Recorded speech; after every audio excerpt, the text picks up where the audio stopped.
ఇద్దరికి సచ్చలేదు ఈ బ్యాగ్ ఒకటి.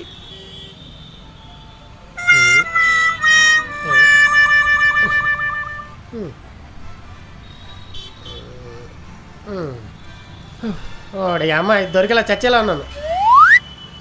అది అక్కడ శ్రీజ ఫుడ్స్ దగ్గర నుంచి రైట్ తీసుకుని అక్కడ నుంచి స్ట్రైట్ వెళ్ళి లెఫ్ట్ తీసుకుంటే అక్కడ నుంచి ఇంకొక షాప్ కనిపిస్తుంది, కేక్ షాప్. అన్ని చెప్పి దొప్పించుకునే బదులు నువ్వు ఇక్కడ ఉండి దొప్పించుకోవచ్చు కదరా. సరిగ్గా నేను వచ్చే టైంకి నువ్వు దొబ్బేలా. రే ఈజీగానే చెప్తున్నాను కదరా. ఏటే ఈజీగా చెప్తున్నావా? మన ఊర్లో బస్ స్టాండ్ దగ్గర దిగితే అటో లెఫ్ట్ ఇటో రైట్, మరి ఇక్కడ అన్ని సందులు ఒకేలా ఉండి తప్పించుకున్నాయి. ఓ నీ లొకేషన్ పంపించినా? ఓర్ బాబు బాబు, నీ లొకేషన్ కి నీకు దండం రా బాబు. అది శివాలయం కంటే శ్మశానాన్ని తీసుకెళ్తుంది.